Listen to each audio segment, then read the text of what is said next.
साथियों, मैं आरपी सिंह आज आप लोगों को कैलेंडर नामक चैप्टर का अध्ययन कराऊंगा। इस चैप्टर को रीजनिंग का बहुत ही महत्वपूर्ण चैप्टर माना जाता है। इससे पहले वीडियो में हम लोग कैलेंडर के बारे में महत्वपूर्ण जानकारियों को सीख चुके हैं। अब हम लोग देखेंगे कि किसी निश्चित तिथि का ज्ञान का दिन कैसे ज्ञात किया जाता है, यानी कि कोई जब आपको तारीख दी जाएगी उस तारीख का दिन किस प्रकार से ज्ञात किया जाएगा। तो यहाँ आपको दो तरीके से ज्ञात करना होता है। पहला तो ये सीधे सीधे आपसे कह दिया जाए कि 15 अगस्त 1947 को कौन सा दिन था। एक तरीका तो ये हो गया। दूसरा तरीका ये हो सकता है, अगर आपको ये कह दिया जाए कि 15 अगस्त 1947 को यदि सोमवार था तो 29 अक्टूबर 1956 को कौन सा दिन होगा। यानी कि एक आपको पहले बेस दे दिया जाए और फिर आपसे दूसरा दिन पूछे। पहला तरीका तो ये हो गया। एक तरीका ये हो सकता है कि आपको सीधे सीधे ही पूछ दे कि आज 23 सितंबर है तो 23 सितंबर 2022 को कौन सा दिन होगा, या कोई भविष्य की तारीख पूछ ले कि कौन सा दिन होगा सीधे सीधे। तो इसको आप कहते हैं जब निर्देशित दिन न दिया गया हो। जब निर्देशित दिन न दिया गया हो इसको कहा जाता है।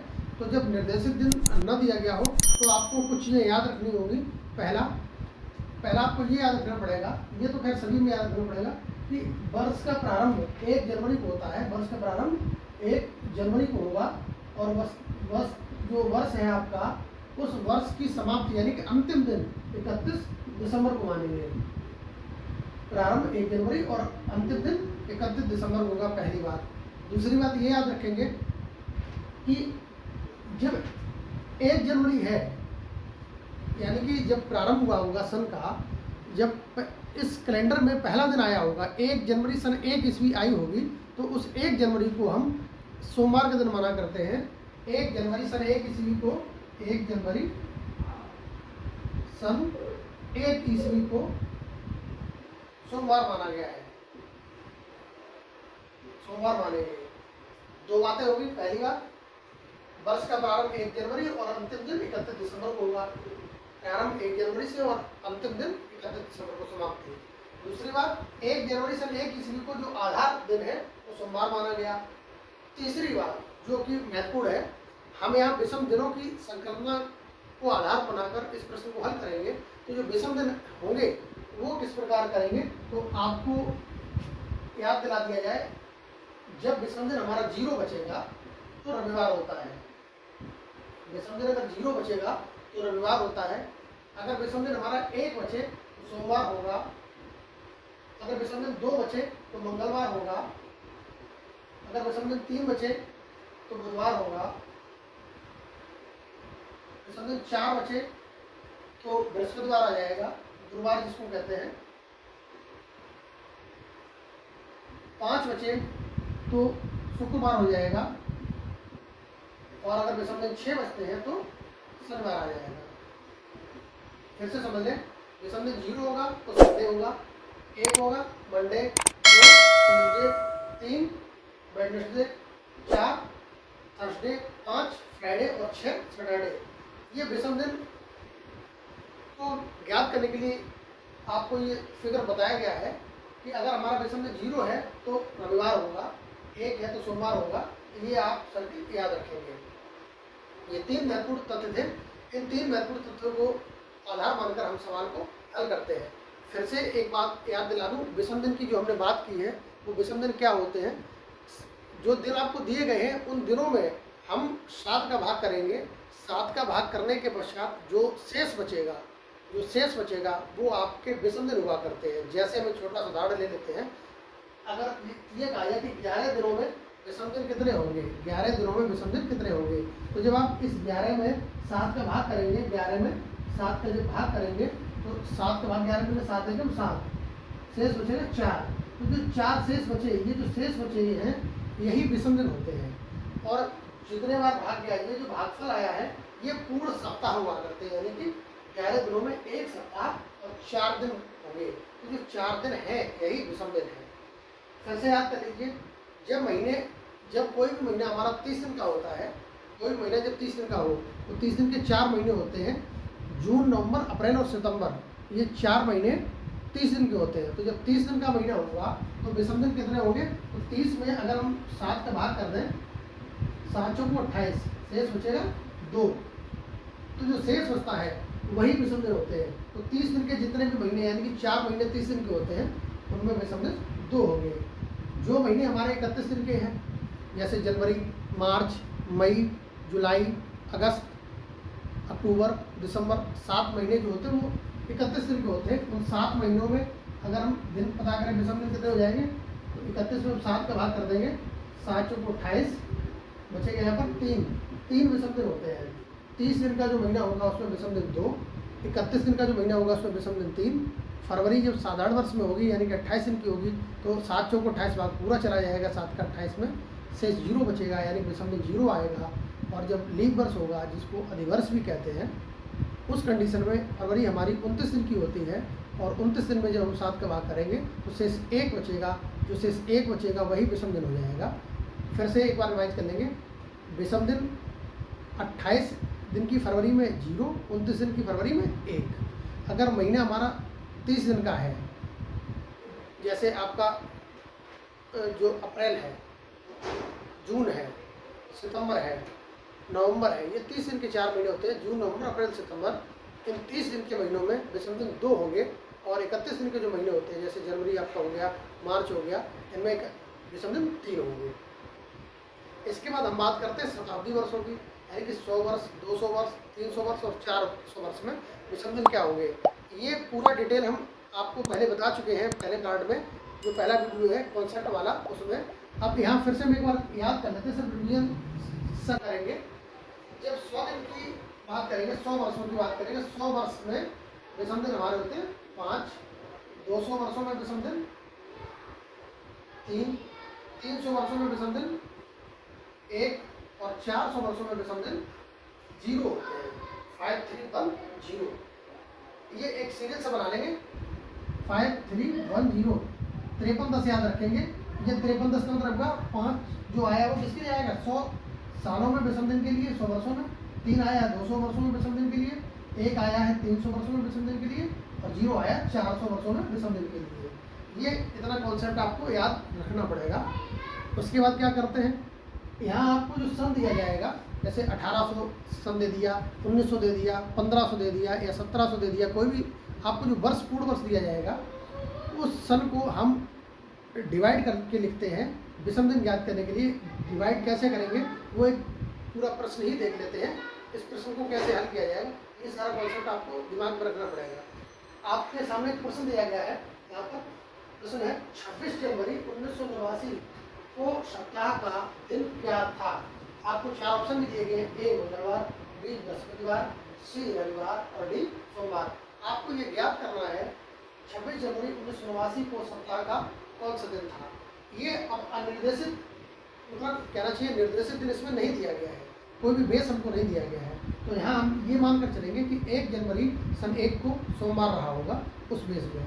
दूसरी चीज़, विषम दिन अगर हमारा 0 इसमें बच जाएगा तो रविवार होगा, 1 विषम दिन बचेगा तो सोमवार होगा, 2 बचेगा तो मंगल, 3 बचेगा तो बुधवार, 4 बचेगा तो बृहस्पतिवार, 5 बचेगा तो शुक्रवार और 6 बचेगा तो शनिवार। 7 विषम दिन होते नहीं है क्योंकि 7 में 7 का भाग चला जाएगा, एक बार शेष बचेगा 0 और 0 की कंडीशन में विषम दिन हमारा रविवार ही हो जाएगा। अब देखिए इस प्रश्न को कैसे हल किया जाएगा वो हम यहाँ समझ लेते हैं। देखिए इस प्रश्न को हम हल करने से पहले क्या करेंगे, 26 जनवरी 1989 तक जो विषम दिन होंगे उन विषम दिनों की संख्या को याद करेंगे कि कितने विषम दिन यहाँ पर आएंगे। देखिए कैसे हल करते हैं, लिखना पड़ेगा 26 जनवरी 1989 तक, 1989 तक विषम दिनों की संख्या, विषम दिनों की संख्या।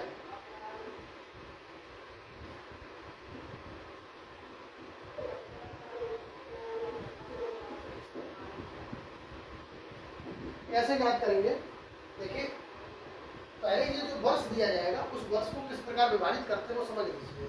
यहाँ 1989 वर्ष दिए गए हैं तो इस 1989 को इस प्रकार डिवाइड करेंगे कि उसमें ऐसे वर्ष आ जाए जो 400 के गुणज में हो, 400, 800, 1200, 1600। क्यों?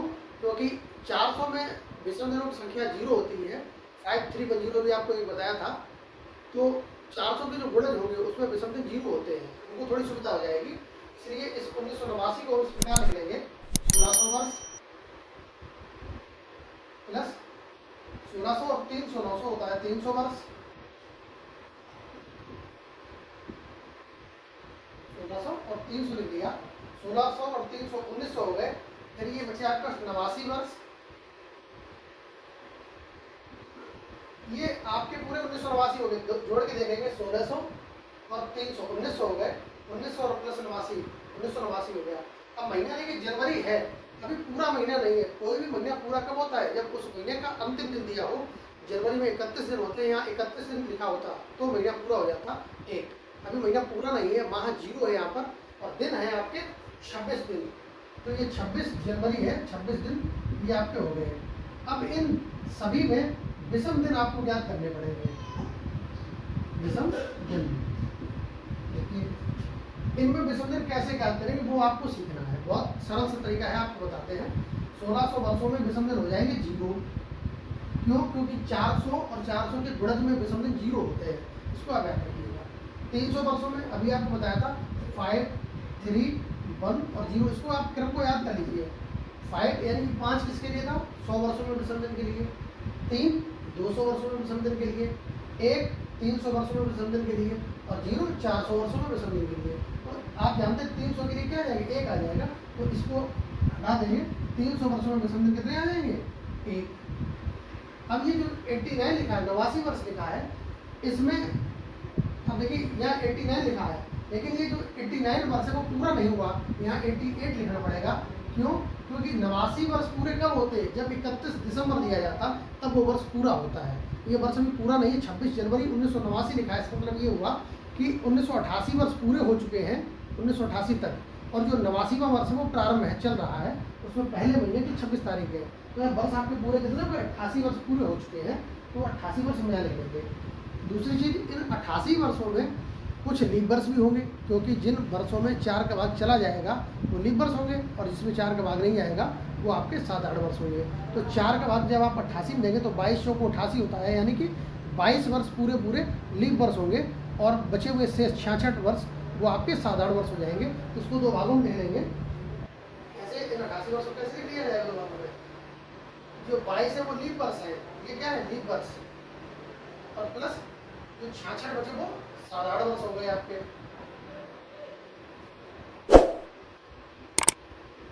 इन 88 वर्षों में 2 भागों इस प्रकार लिखेंगे, और जो 26 दिन है उन 26 दिनों में विषम दिन कितने होंगे?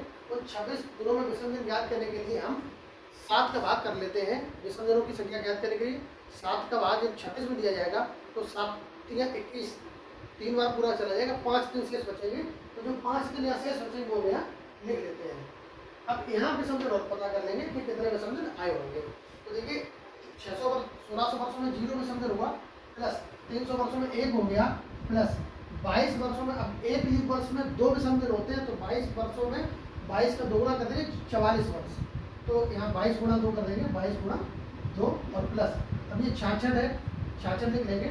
एक साधारण वर्ष में विषम दिन 1 होता है, तो 66 वर्षों में 66 ही हो गए, कुछ करना नहीं है यहाँ पर, ये ऐसे ही बना रहेगा, और प्लस ये 5 विषम दिन जो 26 दिनों में आए थे वो लिख लेंगे।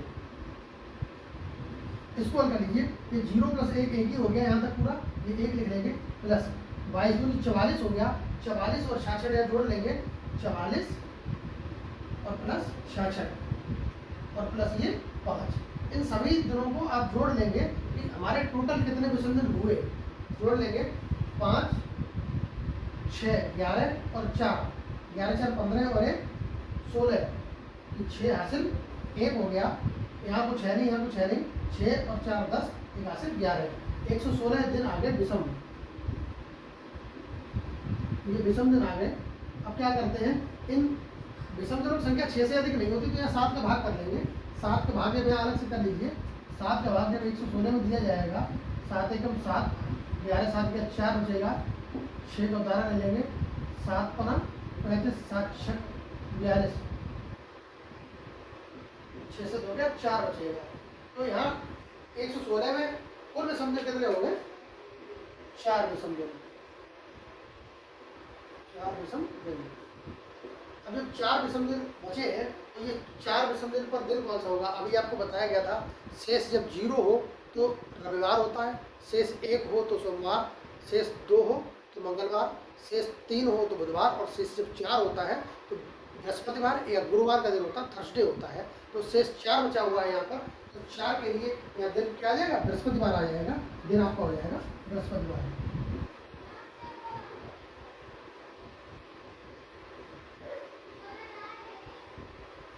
तो ऑप्शन चेक कर लेंगे, यहाँ बृहस्पतिवार, ये आपको बी ऑप्शन में दिया गया है बृहस्पतिवार, तो ये हमारा सही आंसर हो जाएगा। इस प्रकार कोई भी दिन, किसी भी वर्ष का कोई भी दिन हम ज्ञात कर सकते हैं विषम दिनों की सहायता से। उम्मीद है आपको ये समझ में आया होगा। कैलेंडर पर आधारित यहाँ एक प्रश्न दिया गया है, देखिए प्रश्न क्या है। कहा गया 24 सितंबर 2022 को कौन सा दिन होगा? आपसे पूछा गया 24 सितंबर 2022 को कौन सा दिन होगा। आपको 4 ऑप्शन दिए गए, ए शुक्रवार, बी शनिवार, सी रविवार, डी बृहस्पतिवार। ये 4 विकल्प दिए गए हैं, इनमें से आपको बताना है कि कौन सा दिन होगा। ये प्रश्न है जब निर्देशित दिन न दिया गया हो इस प्रकार का। आपको जब निर्देशित दिन नहीं दिया होता है तो आपको बताया गया था क्या करते हैं, निर्देशित दिन नहीं दिया गया होता है तो हम विषम दिनों को ज्ञात करते हैं कि इस तारीख तक कितने विषम दिन हुए होंगे, और उसको ज्ञात करने का तरीका क्या है वो आपको बताया गया था। यहाँ देखिए 24 सितंबर 2022 है, इसका अर्थ ये हो कि 2022 वर्ष पूरे नहीं हुए, क्योंकि कोई भी वर्ष पूरा होता है 31 दिसंबर को। अभी 31 दिसंबर या नहीं दिया गया, इसका अर्थ ये होगा कि 2021 वर्ष ही पूरे हुए हैं, 2022वां जो वर्ष चल रहा है वो अभी पूरा नहीं हुआ है। तो इसको विषम दिन ज्ञात करने के लिए क्या करेंगे, लिख लेंगे 24 सितंबर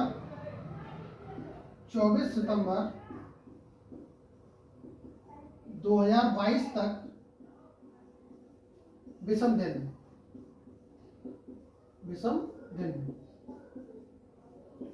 हम यहाँ विषम दिन ज्ञात कर लेंगे। देखिए इस 2022 को कैसे लिख लेंगे, ये जो 2022 है ये वर्ष 2022 पूरा नहीं हुआ क्योंकि 31 दिसंबर नहीं दिया गया, यानी कि यहाँ 2021 वर्ष पूरे हुए। तो जो 2021 वर्ष पूरे हुए हैं उनको किस प्रकार डिवाइड किया जाएगा, ये 2021 को लिख लेंगे 2000 वर्ष प्लस ये वर्ष पूरे हैं और 21 वर्ष, ये आपके वर्ष आ गए।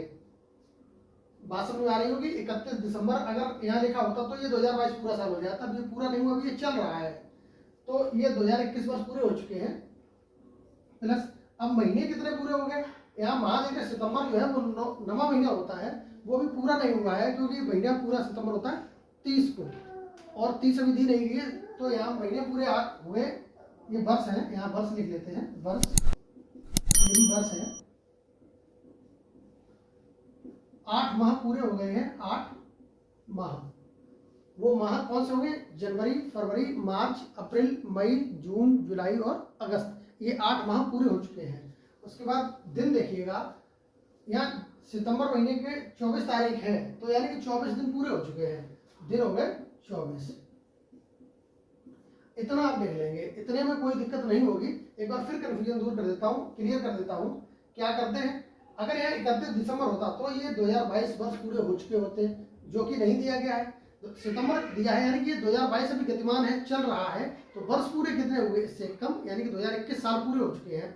तो उन 2021 को डिवाइड इस प्रकार करते हैं कि आपको लीवर 0 भी मिल जाए, यानी कि जो विषम दिन है वो 0 का कॉन्सेप्ट फिट हो जाए। वो कैसे फिट होता है, 400 वर्ष या 400 वर्षों के गुणज के रूप में हम जो वर्ष लिखते हैं उनमें विषम दिन 0 हुआ करते हैं, जैसे 400, 800, 1200, 1600, 2000 और 2400, 2800, इस प्रकार जो भी वर्ष हम लिखेंगे उसमें विषम दिन 0 होंगे। तो हमने इसको 2000 प्लस 21 लिख लिया, ये रहे वर्ष 2021 ही टोटल। आप देख रहे हैं 8 महीने पूरे हो गए, यानी कि जो 2022 सन चल रहा है उसके 8 महीने कंप्लीट हो चुके हैं। अब यहाँ सितंबर चल रहा है, यानी कि अगस्त तक के माह पूरे हो गए हैं। सितंबर में 24 दिन हुए अभी, तो वो 24 दिन हमने यहाँ लिख लिए। अब क्या करते हैं, इन सभी में विषम दिन लिखते हैं, इन सभी में विषम दिन ज्ञात करते हैं कि कितने विषम दिन यहाँ हुए होंगे। दूसरी स्टेप, ये पहली स्टेप थी। अब दूसरी स्टेप में क्या करते हैं, यहाँ विषम दिन ज्ञात करते हैं। देखिए 2000 वर्ष जो है वो 400 के गुणज में है, 400 के गुणज में जो विषम दिन होते हैं वो 0 होते हैं। फिर से समझ लीजिए, हमने आपको बताया था 5, 3, 1, 0, ये याद रखेंगे। 5310 क्या है? 5310। इसको समझ लें, विषम दिन 5 आएंगे 100 वर्षों में, 3 आएंगे 200 वर्षों में, 1 आएगा 300 वर्षों में और 0 आएंगे 400 वर्षों में। 400 या 400 के गुणज में जो भी वर्ष होगा उसमें। तो देखिए यहाँ 400 के गुणज में है 200 वर्ष, तो यहाँ विषम दिन आ गए आपके 0। अभी 21 वर्ष है। आप जानते हैं प्रत्येक चौथा वर्ष लीप वर्ष होता है, तो इन 21 वर्षों में कुछ लीप वर्ष भी आए होंगे। उन लीप वर्षों को अलग कर लेंगे। क्यों? क्योंकि एक साधारण वर्ष में विषम दिन 1 होता है, लीप वर्ष में विषम दिन 2 होते हैं। हम यहाँ विषम दिन की गिनती कर रहे हैं तो इसको आपको डिवाइड करना पड़ेगा। कैसे? 4 का भाग 21 में करेंगे तो 4 पंचे 20, 5 बार भाग पूरा चला जाएगा, यानी कि 21 वर्षों में 5 तो लीप वर्ष निकाल देंगे, बचेंगे कितने? 16 वर्ष। 16 और 5 21 होता है। तो देखिए लिख लेंगे इसको, 21 वर्षों में विषम दिन ज्ञात कैसे करेंगे? 21 में पहले हम 4 का भाग करके लीप वर्ष याद करते हैं। तो जब 4 का भाग किया, 4 पंचे 20, 5 बार पूरा चला गया, तो 5 तो हो गए क्या? ये लीप वर्ष। और एक लीप वर्ष में 2 विषम दिन होते, तो 5 वर्षों में विषम दिन हो गए, 2 का गुणा कर देंगे, 5 दूनी 10 और प्लस 21 वर्षों में से 5 अगर हम लीप वर्ष घटा दें तो 16 साधारण वर्ष बचेंगे, तो वो 16 लिख लेंगे। अब 16 ही क्यों लिखा? क्योंकि एक वर्ष में, एक साधारण वर्ष में विषम दिन 1 होता है, तो 16 वर्षों में विषम दिन 16 ही होंगे। तो हमने यहाँ 16 लिख लिए। इसको हल कर लेंगे। प्लस ये 8 माह लिखे हुए हैं। ये 8 माह कौन से होंगे? जनवरी से लेकर अगस्त तक के पूरे पूरे माह हैं। इनमें विषम दिन कितने होंगे वो हम लिख लेंगे। देखिए कैसे, ये आपको पूरा डिटेल में बता रहे, इसलिए थोड़ा सवाल आपको बड़ा लग रहा होगा, वरना ये 2, 3, 4, 5 सेकंड में आंसर आ जाता है। देखिए 8 माह लिखे, वो माह कौन कौन से हैं ये आपको याद रखना पड़ेगा थोड़ा सा। 31 दिन के जितने महीने होते हैं उसमें विषम दिन 3 हुआ करते हैं।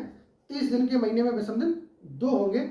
और फरवरी हम देख लेंगे लीप वर्ष की है तो विषम दिन 1, और अगर 28 है साधारण वर्ष की है तो विषम दिन 0 होता है। तो ये वर्ष 2022 है, चल रहा है, सितंबर 2022 की बात हो रही है, तो फरवरी 2022 की ही काउंट की जाएगी। तो 2022 हमारा साधारण वर्ष हुआ, लीप वर्ष नहीं हुआ। क्यों? क्योंकि 4 का भाग पूरा पूरा नहीं जाएगा। जिस साधारण वर्ष में आपका 4 का भाग पूरा पूरा चला जाए तो वो लीप वर्ष बन जाता है। अगर शताब्दी वर्ष दिया गया तो 400 का भाग दिया जाता है। तो यहाँ हम 4 का भाग देंगे तो 2 शेष बच जाएगा, जो कि साधारण वर्ष होगा। और साधारण वर्ष में फरवरी हमारी 28 दिन की होती है, ये हम याद रखेंगे। देखिए शुरुआत करते हैं जनवरी की। तो जनवरी में ये 8 महीने कौन कौन से हैं हम आपको डिटेल में लिख के दिखा देते हैं। जनवरी होगा, फरवरी होगा, मार्च होगा, अप्रैल होगा, मई, जून, जुलाई, अगस्त। ये 8 महीने आपके हो गए। क्या करेंगे? जनवरी में विषम दिन 3 होते हैं, फरवरी में, फरवरी 28 दिन की है तो 0 हो गए, मार्च में 3, 31 दिन की होती है, 31 दिन में 7 का भाग करोगे, 7 को 28, 3 शेष बच जाएगा। अप्रैल में 30 दिन की होती है तो 2 बचेंगे, मई 31 दिन की होती है तो 3 बचेंगे, जून 30 दिन का होता है तो 2 बचेंगे, जुलाई और अगस्त 31 दिन के होते हैं तो 3 और 3 बच जाएंगे। ये आपके विषम दिन आ गए। हमने ये 8 महीनों की बात की है। आप कहोगे सितंबर क्यों नहीं लिखा? सितंबर इसलिए नहीं लिखा क्योंकि सितंबर की 24 तारीख हुई है, वो 24 दिन यहाँ हम लिख चुके, सितंबर वाले दिन ये हैं, तो यहाँ प्लस 24 और कर देंगे। अब देखिए क्या करते हैं, इसको देखिए 0 है, इसको छोड़ देंगे, 5 दूनी 10, ये 10 हो गया, 10 और 16 26 होते हैं, ये हो गए आपके 26 विषम दिन। प्लस इनको जोड़ लेंगे, 3 3 6 2 8 3 11 और 2 13 और 3 16 और 3 19 हो गया। यहाँ पर ये पूरे 19 दिन हो गए और प्लस ये 24 है। दिन आपके जब 6 से ज्यादा हो विषम दिन तो वहाँ 7 का भाग कर लेते हैं, क्योंकि विषम दिनों की संख्या 6 से अधिक नहीं होती है। 7 का भाग करके लिख लेते हैं, जो शेष बचेगा वो हमारा विषम दिन हो जाता है। तो 7 का भाग जब 26 में करेंगे तो 7 या 21, 3 बार भाग जाएगा, शेष बचेगा 5। तो जो शेष बचेंगे वो हमारे विषम दिन यहाँ आ जाएंगे, 5 बचेंगे यहाँ पर 7 का भाग करने के बाद। 19 में जब 7 का भाग करोगे, 7 दूनी 14, यहाँ भी 5 बच जाएगा और यहाँ 24 दिया गया है। 24 में जब भाग करेंगे, 24 में जब भाग किया जाएगा, 7 का 7 किया 21, बचेंगे 3। ये विषम दिन हमारे टोटल आ गए। हमने क्या किया वो समझ लीजिए। यहाँ हमने सिर्फ 7 का भाग किया, इन सभी में हमने 7 का भाग करके विषम दिन ज्ञात करिए। क्योंकि विषम दिन 6 से अधिक नहीं होते और ये सभी विषम दिन थे हमारे, क्या थे, विषम दिन थे। दूसरा तरीका हम ये भी कर सकते हैं, इन सभी को एक साथ जोड़ दें, उसके बाद 7 का भाग कर दें, तब भी शेष हमारा तो नहीं आएगा। 5 5 10 और 3 13, ये विषम दिन 13 आ गए, 13 विषम दिन। फिर से समझ लीजिए, विषम दिन 6 से अधिक होते नहीं है तो यहाँ फिर से 7 का भाग कर देंगे। विषम दिन जब हमारे 6 से अधिक आ जाए तो वहाँ 7 का भाग करके 6 से कम कर लिया करते वहाँ पर। तो 7 का भाग जब 13 में देंगे तो 7 एकम 7 बचे 6, तो यहाँ पर विषम दिन टोटल कितने बचेंगे, 6 बचेंगे, 6 विषम दिन, 6 विषम दिन। अब ये 6 विषम दिन बचे, बस यहीं से आपका दिन ज्ञात हो जाएगा। कैसे, आपको बताया गया था, फिर से याद दिला देते हैं। जब विषम दिन हमारा इस कंडीशन में याद रखेंगे सर्कुलर मोड में, विषम दिन जब 0 होगा तो रविवार होता है, 1 हो सोमवार हो गया, 2 होगा तो मंगल, 3 होगा तो बुध, 4 होगा तो बृहस्पति, 5 होगा तो शुक्र और 6 होगा तो शनि। इस क्रम में हमारे दिन विषम दिन ज्ञात कर लेते हैं। तो यहाँ शेष कितना बचा है, 6 बचा है, और 6 दिन की कंडीशन में विषम दिन 6 पर दिन शनिवार होता है, ये याद रखेंगे। फिर से समझ लीजिए, विषम दिन 0 होगा तो रविवार, 1 पर सोमवार, 2 पर मंगलवार, 3 बुधवार, 4 बचेगा विषम दिन तो बृहस्पतिवार, 5 के लिए शुक्रवार और 6 के लिए शनिवार बचता है। तो हमारा यहाँ दिन देखिए 6 विषम दिन आए तो दिन हमारा हो गया शनिवार, शनिवार। और शनिवार हमारा किस ऑप्शन में दिया गया है, आप देख रहे हैं बी ऑप्शन में दिया गया है शनिवार, तो ये बी ऑप्शन सही आंसर हो जाएगा। आपको एक ये सरल सा प्रश्न इसलिए दिया गया था, आप जानते हैं आज 23 सितंबर 2022 का दिन है और आज शुक्रवार का दिन है, तो कल ही तो 24 तारीख आ रही है, कल 24 तारीख हो जाएगी, 24 सितंबर 2022 होगी। तो जब आज शुक्रवार है तो कल का दिन वैसे भी शनिवार ही होना निश्चित था, वो यहाँ आ गया। आपको एक एग्जाम्पल इसलिए दिया गया था ऐसा, जिसको आप अपने नज़दीक से समझ सकें कि हम सही चल रहे हैं अथवा गलत चल रहे हैं। एक उदाहरण हमेशा याद रखिए, कोई भी पढ़ाए, चाहे मैं सिखाऊं चाहे कोई और सिखाए, आप मेरे बताए हुए को एज इट इज स्वीकार मत करिए, बिल्कुल वैसा ही स्वीकार मत करिए जब तक उसको कसौटी पर खरा न उतार लें। आपके सामने उदाहरण प्रस्तुत था, अब आप समझ गए होंगे कि किस प्रकार हम दिन ज्ञात कर लेते हैं। ये यहाँ जितना बड़ा सा आपको लग रहा है बहुत बड़ा सा कर रहे हैं, ये सिर्फ 2-3 सेकंड का सवाल है। आपको ये आना चाहिए कि ये 53 वाला फार्मूला क्या था, ये क्या चीज है। 3 चीजें समझ लो, पहला ये शताब्दी वर्षों का खेल है, ये विषम दिनों का खेल है, और ये जो किया लंबा सा ये महीनों का खेल है। बस इसमें और कुछ है नहीं, आप इस प्रकार से इनको हल कर सकते हैं। इस प्रश्न को नोट कर लीजिए, समझ लीजिए, और चाहें तो इसका स्क्रीनशॉट भी ले सकते हैं, आपको समझने में सहायता करेगा। आप इसका स्क्रीनशॉट ले लीजिए।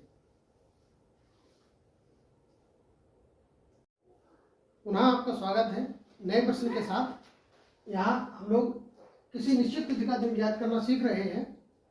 कैलेंडर में किसी निश्चित तिथि को कौन सा दिन होगा, ये 2 प्रकार से ज्ञात किया जाता था। जब निर्देशित दिन न दिया गया हो, पहला भाग हम लोग देख चुके हैं। अब दूसरा भाग देखेंगे जब निर्देशित दिन दिया गया हो, अर्थात हमको एक बेस दिन दिया गया होगा, एक आधार दिन दिया गया होगा, उस दिन के आधार पर हमको दूसरी तिथि का दिन ज्ञात करना होगा।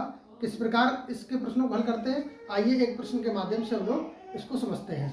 देखिए यहाँ एक प्रश्न दिया गया है और कहा गया है, यदि 1 फरवरी 1920 को बृहस्पतिवार था तो 5 मार्च 1920 को कौन सा दिन होगा। आपको 4 ऑप्शन दे दिए गए हैं, इन 4 विकल्प में से आपको बताना है कि कौन सा दिन सही आंसर होगा। देखिए कहा गया 1 फरवरी 1920 को बृहस्पतिवार था, तो 5 मार्च 1920 को दिन आपसे पूछा गया है। 1 फरवरी का दिन हमको दिया गया है, ये दिन निर्देशित दिन कहा जाता है। 1 फरवरी 1920 को दिन दिया गया बृहस्पतिवार।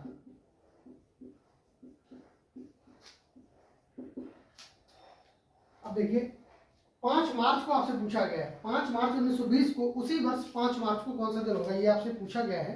क्या करते हैं, आपको बताया गया था, फिर से याद दिला देते हैं। किसी भी तारीख में 7 या 7 के गुणज को जोड़ने पर उस दिन में कोई प्रभाव नहीं पड़ता है, दिन वही आता है। किसी तारीख से 7 दिन पीछे चले जाए या 7 दिन आगे चले जाए, दिन हमारा परिवर्तित तो नहीं होता है। 7 या 7 के गुणक कह सकते हैं, गुणज कह सकते हैं। गुणज का मतलब हुआ 7 तारीख जोड़ दें, 7 के बाद 7 का 2 गुना 14, 7 तियां 21, 7 चौक 28, 7 पंजा 35, यानी कि 7 के गुणज में कोई भी दिन जोड़ेंगे तो दिन हमारा परिवर्तित नहीं होता है।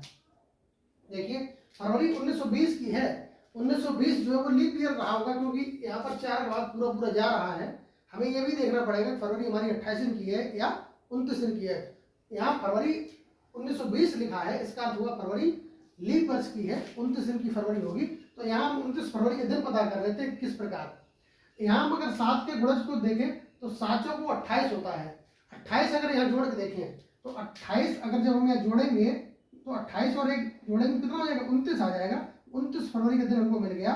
29 फरवरी 1920 का दिन क्या आ गया, ये दिन बदलेगा नहीं, यानी बृहस्पतिवार था तो बृहस्पतिवार ही रहेगा। यहाँ पर किसी तारीख में जैसे हम 7 जोड़ देते, 7 और 1 8 तारीख हो जाती, 8 को भी बृहस्पतिवार होता। 8 में 7 जोड़ दें, 8 से 15 हो गया, 15 को भी बृहस्पतिवार होता। 15 में 7 जोड़ दें, 15 7 22 हो गया, 22 को भी बृहस्पतिवार होता। 22 और 7 29, 29 तारीख को भी बृहस्पतिवार होगा। अब देखिए हमें जब 29 फरवरी का दिन पता चल गया है तो 29 फरवरी के बाद 1 मार्च, 2 मार्च, 3 मार्च, 4 मार्च और 5 मार्च, ये मार्च है। 5 मार्च 1920 का दिन हमें पता चला था। आप जान रहे हैं 29 फरवरी को बृहस्पति है, यहाँ ये दिन आपको पता चल गया बृहस्पति है, तो 1 तारीख को क्या होगा, शुक्रवार हो जाएगा। 2 तारीख को शनिवार आ जाएगा, 3 तारीख को रविवार होगा, 4 तारीख को सोमवार होगा और 5 तारीख को मंगलवार आ जाएगा। मंगलवार हमें 5 मार्च 1920 का ही दिन ज्ञात करना था, तो ये कौन सा दिन आ गया, मंगलवार आ गया, जो कि हमारे बी ऑप्शन में दिया गया है मंगलवार। तो बी ऑप्शन मंगलवार दिन हमारा सही आंसर आ जाएगा। इस प्रकार हम इनको ज्ञात कर सकते हैं बहुत ही आसानी से। उम्मीद है आपको ये प्रश्न समझ में आया होगा। हम लोग अध्ययन कर रहे हैं कैलेंडर में किसी निश्चित तिथि का दिन ज्ञात करना कैसे ज्ञात करते हैं। एक प्रश्न के साथ देखते हैं। यह एक प्रश्न में कहा गया है यदि 15 अगस्त 2011 को सोमवार था तो 17 सितंबर 2011 को कौन सा दिन था। यहाँ आपको 4 ऑप्शन दिए गए हैं। इन 4 ऑप्शन में से आपको ये बताना है कि 15 अगस्त 2011 को अगर सोमवार था तो 17 सितंबर 2011 यानी उसी वर्ष 17 सितंबर को कौन सा दिन रहा होगा, ये आपको ज्ञात करना है। ज्ञात कर लेंगे विषम दिनों की सहायता से। किस प्रकार, यहाँ 15 अगस्त दिया गया है, 15 अगस्त 2011 है। 15 अगस्त 2011 हो चुकी है, इसका अर्थ ये हुआ कि अगस्त में मात्र 16 दिन बचे हैं। वो उन 16 दिनों में हमें विषम दिन ज्ञात करने होंगे। देखिए क्या करेंगे, 15 अगस्त से 17 सितंबर 2011 तक विषम दिन ज्ञात करते हैं। विषम दिन अब 15 अगस्त यानी कि अगस्त माह में दिन कितने बचे, 16 दिन बचे हैं। 16 दिन और प्लस अगस्त सितंबर में 17 दिन है। इन 16 दिनों में विषम दिन कितने होंगे आपको बताया गया था। विषम दिन कैसे ज्ञात करते हैं, किसी संख्या में किसी दिए हुए दिनों में 7 का भाग कर दें, जो शेष मिलता है वो विषम दिन हुआ करते हैं। यहाँ हम 7 का भाग करेंगे, 16 में 7 का भाग करेंगे, 7 दूनी 14, 2 बार भाग गया और 2 दिन शेष बचेंगे। जो दिन शेष बचते हैं वही विषम दिन होते हैं। 2 विषम दिन यहाँ आ गए, प्लस 17 में जब हम 7 का भाग करेंगे, 7 दूनी 14 और 3 शेष बचेगा। जो शेष बचते हैं वही विषम दिन होते हैं। 3 विषम दिन हो गए। टोटल यहाँ विषम दिन कितने हो गए, 2 और 3 5 विषम दिन आ गए। 5 विषम दिन। फिर से समझ लें, हमें 15 अगस्त से लेकर 17 सितंबर तक कुल विषम दिन ज्ञात करने हैं। तो 15 अगस्त तो हो चुकी है, अगस्त में 31 दिन होते हैं। 31 में से हमने 15 घटा लिया, यहाँ 16 दिन बच गए। अब सितंबर में 1 तारीख से लेकर सितंबर 17 तक सभी दिन है, यानी कि पूरे 17 दिन लिख लिए। अब यहाँ 7 का भाग किया, 7 दूनी 14, भाग जाने के बाद शेष 2 बचेगा। 14 और 2 16, तो जो शेष बचा वो हमने यहाँ लिख लिया है। 17 में हम 7 का भाग करेंगे, 7 दूनी 14, 3 शेष बचेगा, तो शेष बचेगा वो हमने यहाँ लिख लिया है। टोटल 2 और 3 5 विषम दिन हो गए। अब क्या करना है, जो बेस हमको दिया गया था, यानी कि यहाँ आपको दिन निर्धारित था सोमवार था, लिखा है 15 अगस्त को सोमवार था, तो हमारा दिन क्या आएगा 17 सितंबर को सोमवार, और प्लस हम 5 दिन आगे जा रहे हैं, 5 विषम दिन, तो ये 5 विषम दिन इसमें जोड़ दिए जाएंगे। ये हमको 17 सितंबर 2011 का दिन प्राप्त हो जाएगा। 2011 सोमवार प्लस 5 कर लेंगे, तो सोमवार में आप 5 जोड़ेंगे, क्या हो जाएगा, सोमवार का पहला दिन मंगल, दूसरा दिन बुध, तीसरा दिन शुक्र, चौथा दिन सोमवार का सोम मंगल बुध बृहस्पति। ये देखिए 5वां दिन आपको क्या करना है, यहाँ ये सोमवार लिखा है, सोमवार प्लस 1 2 3 4 5 करना था। सोमवार का पहला दिन मंगल बुध बृहस्पति शुक्र और शनि, ये 5वां दिन क्या आ गया, शनिवार आ गया। अब शनिवार आप ऑप्शन चेक कर लेंगे, यहाँ पहले ऑप्शन में दिया गया शनिवार, तो ये आपका सही आंसर ए हो जाएगा। हमने क्या किया फिर समझ लें, 15 अगस्त 2011 से 17 सितंबर 2011 तक जितने विषम दिन आए, वो विषम दिन इस आधार वाले दिन में हमको जोड़ना होता है। जहाँ जो आधार दिन दिया होता है, निर्धारित दिन दिया होता है, उसमें वो विषम दिन जोड़ दिए जाते हैं। अगर ये तारीख पीछे की होती, मतलब अगस्त से पहले के महीना होता, जून होता, जुलाई होता, तो वो दिन घटा दिए जाते हैं। यहाँ आगे था, यानी कि अगस्त के बाद का महीना था, तो हमने यहाँ पर ये 5 दिन जोड़ लिए हैं, क्योंकि 5 विषम दिन यहाँ पर हमको प्राप्त हुए थे, इसलिए सही आंसर हो जाएगा ए ऑप्शन शनिवार। कैलेंडर में दिन ज्ञात करने पर आधारित एक प्रश्न का अध्ययन हम लोग करते हैं, देखते हैं किस प्रकार इस प्रश्न को हल करेंगे। प्रश्न में आपसे कहा गया है, यदि 1 जनवरी 2006 को रविवार था, तो 1 जनवरी 2007 को कौन सा दिन रहा होगा। यहाँ आपको 1 जनवरी 2006 का दिन दिया गया, रविवार था, तो 1 जनवरी 2007 यानी ठीक 1 साल बाद कौन सा दिन रहा होगा, ये आपसे पूछा गया है। यहाँ पे दिया गया 1 जनवरी 2006 का दिन दिया गया, रविवार था। आप जानते हैं एक साधारण वर्ष में वर्ष का पहला दिन और अंतिम दिन समान होता है जब वर्ष साधारण हो। यहाँ 2006 दिया गया है, 2006 साधारण वर्ष है, यानी कि फरवरी में 28 दिन की होगी, तो इसका अर्थ ये हुआ यहाँ 1 जनवरी और 31 दिसंबर का दिन समान रहा होगा। कैसे लिख लेंगे, 1 जनवरी 2006 को जब रविवार है, साधारण वर्ष में, साधारण वर्ष में वर्ष का पहला दिन, वर्ष का पहला व अंतिम दिन, पहला व अंतिम दिन समान होता है, अंतिम दिन समान होता है, हम ये जानते हैं।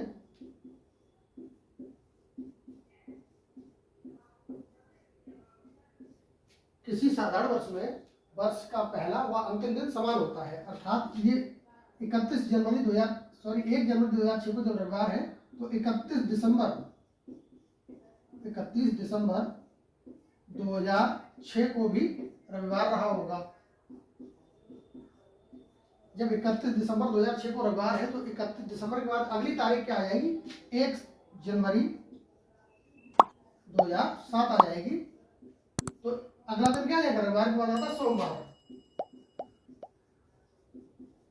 तो जो हमसे पूछा गया था 1 जनवरी 2007 को कौन सा दिन रहा होगा, तो 1 जनवरी 2007 को दिन आ गया सोमवार, ये सही आंसर हो जाएगा। विकल्प चेक कर लीजिए, सोमवार आपको दिया गया, यहाँ सी ऑप्शन में सोमवार, तो ये हमारा सही आंसर हो गया। इस प्रकार इन प्रश्नों को हल किया जा सकता है।